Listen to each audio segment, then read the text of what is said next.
खाना बनावे खातिर होला रोज लड़ाई पिया गईला तो कमाई पिया ना। खाना बनावे खातिर होला रोज लड़ाई पिया गईला तो कमाई पिया ना। कमाई पिया ना हो कमाई पिया ना।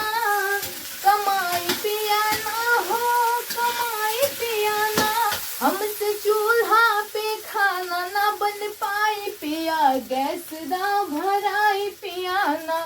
हमसे चूल्हा पे खाना ना बन पाई पिया गैस दा भराई पिया ना।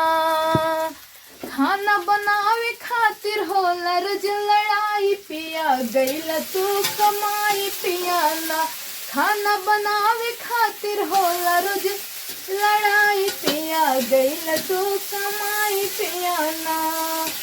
कमाई पिया ना हो कमाई पिया ना।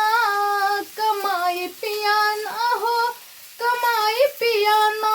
हमसे चूल्हा पे खाना ना बन पाई पिया गईला तो कमाई पिया ना।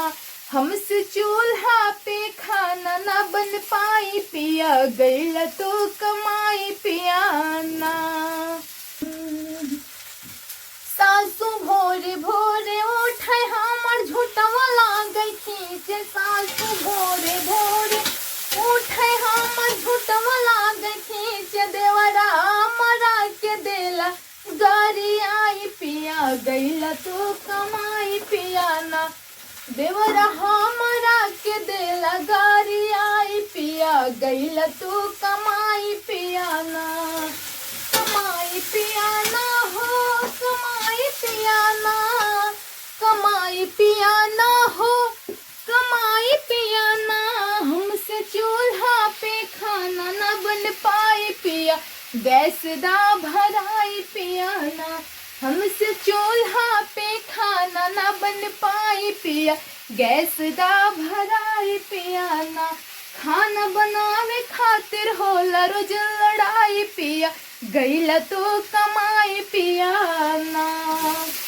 कमाई पिया ना हो कमाई पिया ना।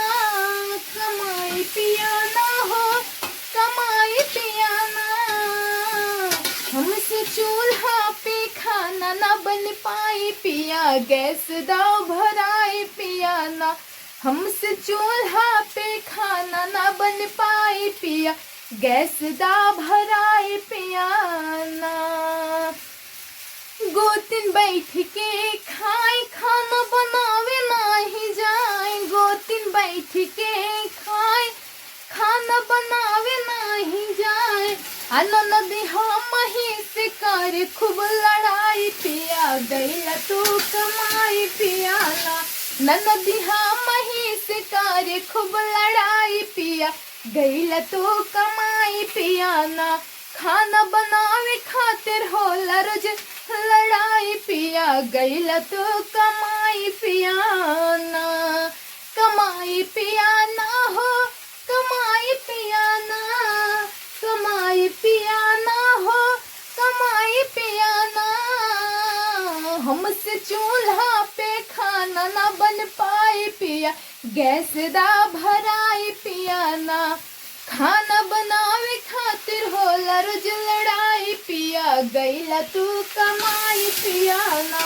खाना बनावे खातिर होला रोज लड़ाई पिया गईला तू कमाई पिया ना। कमाई पिया ना हो कमाई पिया ना। कमाई पिया ना हो कमाई पिया ना। हमसे चूल्हा पे खाना ना बन पाई पिया गैस दा भराई पिया ना। हमसे चूल्हा पे खाना ना बन पाई पिया गैस दा भराई पिया ना। हमरा सब्जी के मसाला ना बुझाए राजा जी। हमरा सब्जी के मसाला ना बुझाए राजा जी।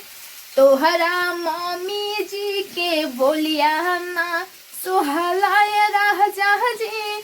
तोहरा मम्मी जी के बोलिया ना सोहलाए राजा हमरा सब्जी के मसाला न बुझाए राजा जी, हमरा सब्जी के मसाला न बुझाए राजा जी, तोहरा मम्मी जी के बोलिया ना